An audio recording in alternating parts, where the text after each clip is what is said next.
I'm Beth Ehlers with KDPS, The Edge 88.1. Today I have a special guest, Dr. Michael DeFranco, joining me from New York City.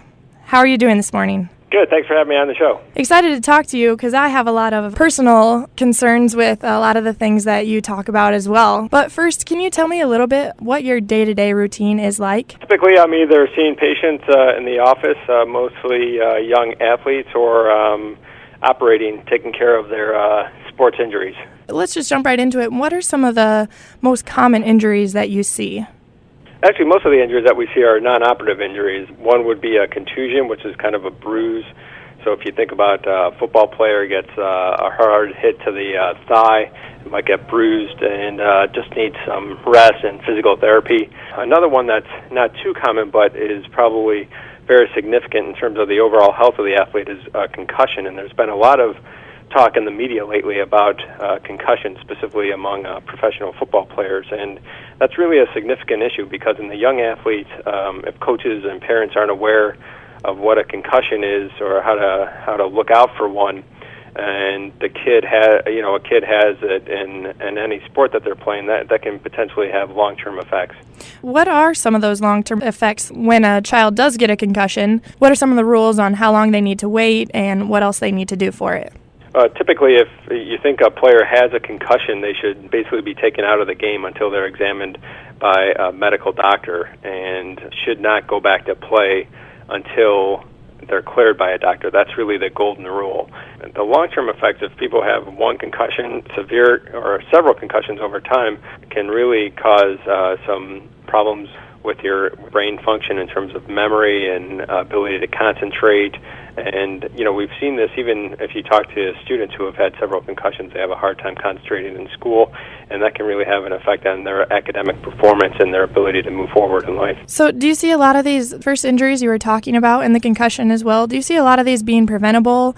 Do you feel like we're starting kids out at too young of an age or not early enough? What are your thoughts on that? Well, there's certainly a lot of them are preventable. I mean, for any sport, any athlete, when you step on the field, you incur a risk, and no matter how much time you spend getting yourself in shape, just because of the nature of sports, accidents happen just like in real life, and you can get hurt. But a very significant number of these injuries are what we call overuse injuries, and they're just young athletes, specifically in the age groups from about 5 to 24 years old, sustain these injuries because they're overusing their bodies. More specifically, what causes these injuries is they're either they're not taking a break between seasons, they're playing on multiple teams during one season, or they're playing multiple sports during one season, and their body is just fatiguing. It's getting weak, and then when the body gets weak, it's at greater risk for injury. And that's really the majority of the injuries that we're seeing. Dr. DeFranco is our guest today, talking about sports-related injuries on KDPS. What do you foresee as some of the main causes of ACL tears? What are some of your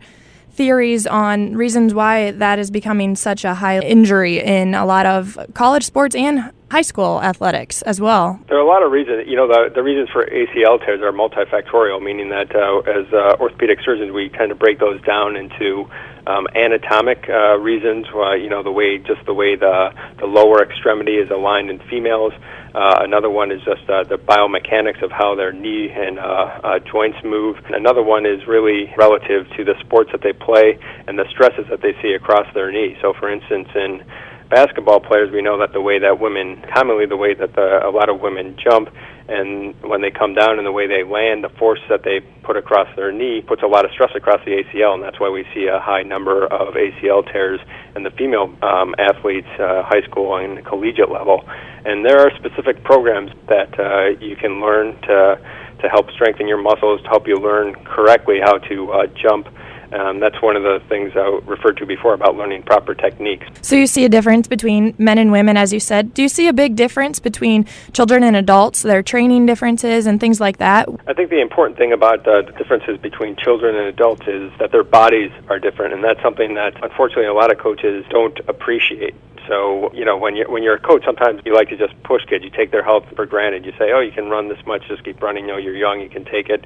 But actually, the young body is very different from the adult body and really can't sustain the same amounts of stress. In addition to that, kids have cartilage in their joints that's growing. They have growth plates that can become injured, unlike adults. At different stages of life, there are changes that take place in the body, and coaches just need to be aware of those changes as they're creating training programs for their athletes in order to prevent injury. So when you created your national program, Protect Your Bones, was that something geared more towards the high school athlete? That was definitely towards the athletes, but just high schoolers in general, because students, as they're entering high school, are at a transition stage in their life where they're getting more independence. They're making more decisions about what they eat and what they do, and we looked at that as an opportune time to teach them about how to treat their bodies and how to really maintain some healthy habits throughout life to keep their bones and muscles strong. And there are certain things that you should do, including having a good diet, doing weight-bearing exercise that helps preserve that bone strength and mass over time. And so the whole point of that program was to give kids a basic view of each of those problems and to take preventive steps to help preserve their bones and muscles and the strength of them over time as they grow older. Thank you very much for joining me today. My pleasure. Thanks a lot for having me as a guest. This has been Beth Ehlers with Dr. DeFranco on The Edge 88.1.